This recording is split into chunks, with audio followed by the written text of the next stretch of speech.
Let's talk about the 5 qualities you need to look for in others as an ADHD entrepreneur. Hi, I'm Katie McManus, business strategist and money mindset coach, and welcome to the Weeniecast. Squirrel!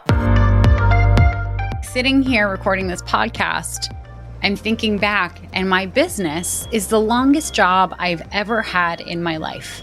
It is my longest tenure anywhere, and I am nowhere near close to thinking about switching, to thinking about jumping ship and finding something else.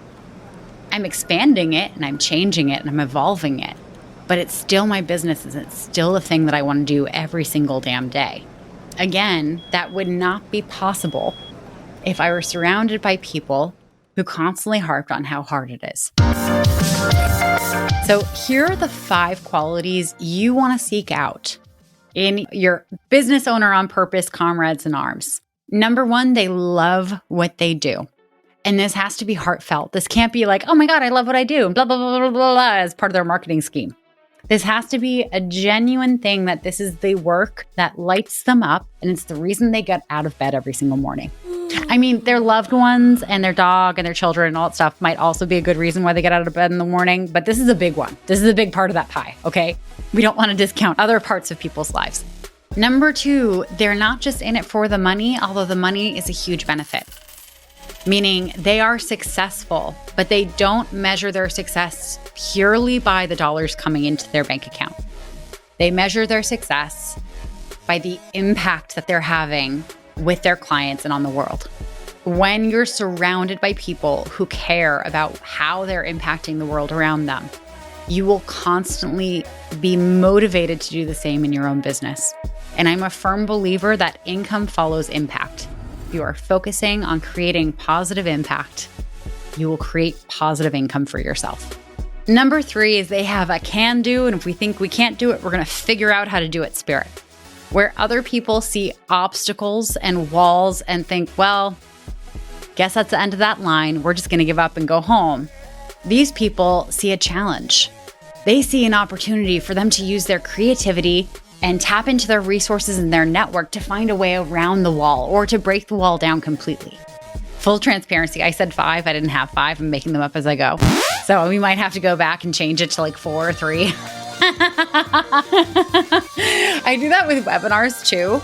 Like I'll start writing it and I'll be like, here are the 5 things you need. And then I'll come up with 5 things. And sometimes there'll be a 6th thing and I'll be like, fuck, this 6th thing is really good. I need to fit it. And then it becomes like a bonus thing. Anyway, number 4 is they are supportive of the people in their industry. We don't want to surround ourselves with lone wolves who believe that being in business requires for them to be a competitive shark. Right? You're not going to set yourself up for success if you're constantly trying to support someone who's seeing you as a threat. Because they're going to see you commenting on their post on LinkedIn and they're going to think, oh my God, who is this coach treading on my territory? Excuse me. And they're going to try to make you look stupid. Now, these people genuinely do not do well in business. They may succeed in the short term, but ultimately they crash and burn because no one wants to support them. It's not a good look. But if you're just worried about your mindset and you being in this expansive state and having the right people around you, you want to be able to identify these people so you don't waste your time on them and you don't waste your energy on them and your attention. And lastly, this is gonna sound counter to a lot of what I've talked about. You want to lean into those who are comfortable being transactional. I want you surrounding yourself with people who are absolutely 100% confident asking the question, what's in it for me? Because there's nothing wrong with being transactional. There are going to be moments in your business where someone reaches out to you and they ask, hey, can we do an email list swap? Where I give you a couple emails and you send them off to your list and you give me a couple emails and I'll send them off to mine. And I want you to be completely confident in asking how many people they have on their email list, what those people are typically interested in. Are they your ideal clients? Because you may have a list full of this other person's ideal clients and it would massively benefit them to get in front of them. If there's no reciprocity, if their list isn't your ideal client, then why would you waste your time and why would you waste the attention of your audience? And saying no in those instances does not make you a bad person. Likewise, I don't want you being invited to speak at events if you're not being paid for it.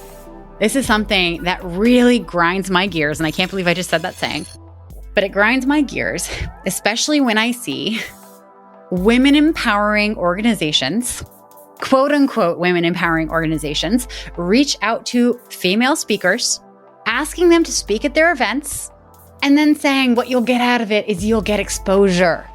You're going to get exposure. We want to highlight everything that you do for the world, and you're going to be exposed to, that sounds really bad. You're going to be made visible to our whole audience, and that's how it's going to benefit you.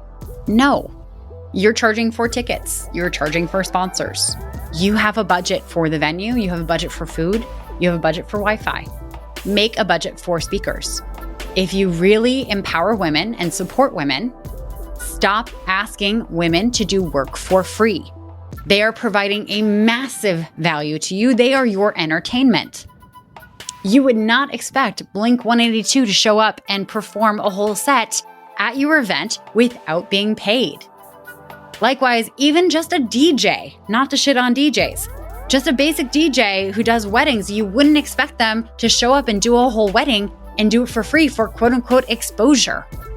Why are you doing this to other professional women? And to flip this, if you're that professional woman, if you're that person who speaks as part of your business and you are constantly being asked to speak for free and you are not setting that boundary and you are not unfollowing those people who dare to ask such a stupid question, there comes a point where that's on you. Surround yourself by the people who are not only comfortable with things being transactional and mutually beneficial in an even way, but who will presume that it's the same for you. Squirrel, squirrel, squirrel. If you're ready to stop being a weenie and actually run a business that makes money, then go ahead and book a Generate Income strategy call with me by going to weeniecast.com/strategy call.